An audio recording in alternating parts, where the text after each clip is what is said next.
ഇന്നലെ പള്ളിയിൽ നിന്ന് തറാവി നിസ്കാരം ഇങ്ങനെ പുറത്തിറങ്ങിയപ്പോൾ ചെറുക്കന്മാരുടെ ഇലക്കുള്ള ചർച്ചയാണ്. നാളെ സുബീക്കല്ലേ ഇപ്പോൾ അർജന്റീന ബ്രസീൽ വാശിയേറിയ മത്സരം എന്നുള്ളത്. ഏതാനും മത്സരം കഴിഞ്ഞു. 4-1 പൂർണ്ണമായ ആധിപത്യത്തോടുകൂടെ അർജന്റീന ജയിച്ചു.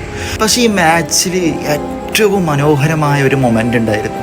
ഇന്ന് വാട്സപ്പിൽ വന്നൊരു ക്ലിപ്പ് ഞാൻ വീണ്ടും കണ്ടു. അതായത് അർജന്റീനൻ ഗോൾ കീപ്പർ അർജന്റീന ഏകദേശം ഒരു 3 ഗോളിനൊക്കെ വിജയിച്ച് നിൽക്കുന്ന ഒരു സാഹചര്യത്തിൽ പന്ത് മൈനസ് വന്നപ്പോൾ കാൽമുട്ടിലിട്ടിട്ട് ഇങ്ങനെ ജഗ്ഗിൾ ചെയ്യുന്നുണ്ട്. അതേസമയം ക്യാമറകൾ അർജന്റീനൻ പരിശീലകൻ ലയണൽ സ്കലോണിയുടെ മുഖം ഒപ്പിയെടുക്കുന്നുണ്ട്. അതായത് ആ ടൈമിൽ സ്കലോണി തൻ്റെ ഗോൾ കീപ്പറായ എമിലിയാനോ മാർട്ടിനസിനോട് പറയുന്നുണ്ട്, നോ, ഒരിക്കലും ഇത് ചെയ്തു പോകരുത്, അത് റെസ്പെക്റ്റ്, ബഹുമാനമില്ലായ്മയാണ്. ഐ തിങ്ക് അർജന്റീനൻ പരിശീലകനായ ഈ ലയണൽ സ്കലോണി എന്നുള്ള ഒരു വ്യക്തി പൊതുവെ കാമാൻ ക്വയറ്റായ ഒരു കോച്ചാണ്. എങ്കിലും 2 ദിവസങ്ങൾക്ക് മുമ്പ് ബ്രസീലിയൻ താരമായ റാഫീനിയ ഒരു പ്രസ്താവന പുറത്തുവിട്ടിരുന്നു.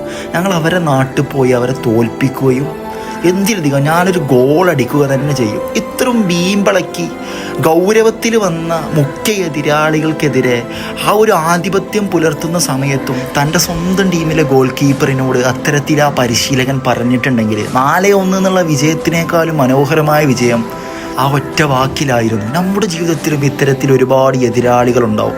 നാം ചലിക്കുന്ന ഓരോ വഴികളിലും, നാം കയറി തുടങ്ങുന്ന ഓരോ പടവുകളിലും നമ്മെ തളർത്താനായി ഒരുപാട് പേര് നമ്മുടെ പിന്നിൽ കെണിയൊരുക്കിയിട്ടുണ്ടാവും. അവർക്ക് റെസ്പെക്റ്റ് കൊടുക്കുക, അതാണ് നമ്മുടെ വിജയം. ബദറിൻ്റെ രണാങ്കണത്തിൽ പ്രവാചകൻ സല്ലല്ലാഹു അലൈഹി വസല്ലം തങ്ങൾ സ്വഹാബികളുടെ ഒരു വാക്ക് പറയുന്നുണ്ട്, നമ്മുടെ എതിരാളികൾക്ക്, നമ്മുടെ ശത്രുക്കൾക്ക് വെള്ളം കിട്ടാത്തൊരവസ്ഥ വന്നാൽ അവർക്ക് വെള്ളം കൊടുക്കേണ്ടത് നമ്മുടെ ഡ്യൂട്ടിയാണ്. എത്ര മനോഹരമായ വാക്ക്. അല്ലെങ്കിലും പണ്ടാരോ പറഞ്ഞതുപോലെ, he that respects not is not respected. ഇൻഷാ അല്ലാഹ്.